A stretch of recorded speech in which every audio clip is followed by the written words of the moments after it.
अस्सलाम वालेकुम। कैसे हैं आप लोग? उम्मीद है कि बखैरियत होंगे। आज मैं ख़ास तौर पर क्लास 10th के बच्चे से रूबरू हूँ। आज मैं सैम्पल पेपर सीबीएसई के 2026 का लेकर के आया हूँ, साइंस का। साइंस में फिजिक्स पोर्शन का, जो फिगर बेस्ड क्वेश्चन है इलेक्ट्रिसिटी का। तो इलेक्ट्रिसिटी जिस बच्चे ने अच्छे से पढ़ा होगा चैप्टर को, तो इस क्वेश्चन को ओरली बना देंगे, क्योंकि इसमें इफेक्टिव रेजिस्टेंस पूछ रहा है 8 ओम्स के रजिस्टर्स का, जो कि आपको पैरेलल कम्बिनेशन में, और पैरेलल कम्बिनेशन में इफेक्टिव रेजिस्टेंस कैसे निकलता है 1/R1 + 1/R2 डॉट 1/Rn। तो ये 1/8 + 1/8 इज इक्वल टू 2/8 और 1/4 हो जाएगा, और फिर 4 उसको रेसिप्रोकल को चेंज कर देंगे। देन हमको current flowing the through the total 4 ohms resistor. तो टोटल रजिस्टर हम निकाल देंगे, ये 4 ओम्स और ये 4 ओम्स, क्योंकि ये सीरीज में हो जाएगा, क्योंकि एक ही पाथ है हमारा।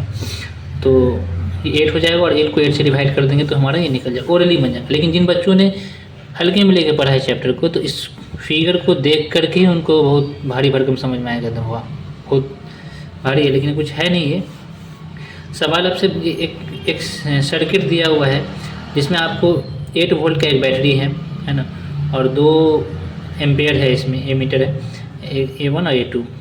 एक रजिस्टर यहाँ पे आपको A और B के दरमियान में है, और यहाँ पे 2 रजिस्टर जो पैरेलल कॉम्बिनेशन में है C और D में के बीच में। सवाल आपसे यहाँ पे है कि पूछ रहा है कि effective resistance of 2 ohms resistor in the combination. बहुत आसान, क्योंकि देख रहे हैं हमको ये पैरेलल कॉम्बिनेशन में है, तो 1/R effective is equal to 1/8 + 1/8। क्योंकि हमें पता है कि पैरेलल कॉम्बिनेशन में 4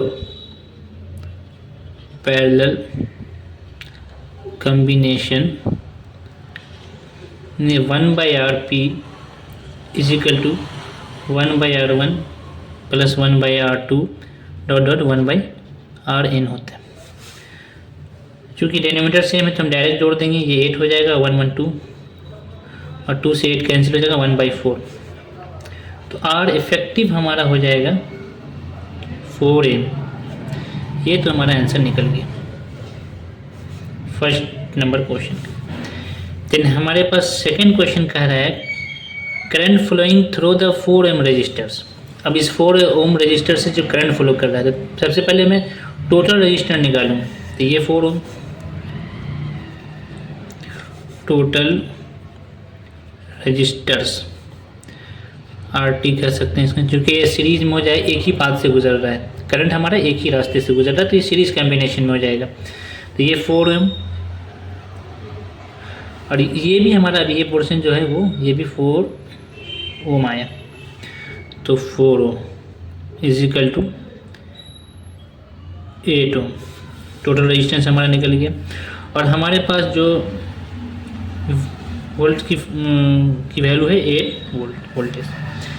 तो ओम्स लोग पढ़े होंगे आप लोग, I इज इक्वल टू क्या होता है V/R, ठीक है, चूँकि पढ़ चुके हैं यहाँ पे V is equal to IR होता है। तो current is equal to volt हमारे पास 8 है, और रेजिस्टेंस टोटल हमारा 8 से 8 कैंसिल हो गया, ये 1 आ गया। तो करंट हमारा हो गया 1 एम्पियर। ये हमारा क्वेश्चन बन करके तैयार। तो आप लोग फिर इस क्वेश्चन को बनाएं, बार बार बनाएं, ताकि के प्रैक्टिस हो जाए। और जो बच्चे पढ़ चुके हैं उसको ओरली बनाने की कोशिश करें, क्योंकि इससे हमारा जो है ना, ये मेंटल एबिलिटी जो है वो क्रिएट होगा, और एक कॉन्फिडेंस क्रिएट होगा, मोटिवेट होंगे हम कि हम तो ये इस तरह के क्वेश्चन को ओरली बनाते। लेकिन जो बच्चे कम पढ़े होंगे, ठीक से चैप्टर को नहीं पढ़ेंगे, वो क्वेश्चन देख करके ही डर जाएंगे कि हाँ कितना हार्ड क्वेश्चन लग रहा है, हालांकि क्वेश्चन में कुछ था नहीं। खैर, जज़ाकल्लाह खैर।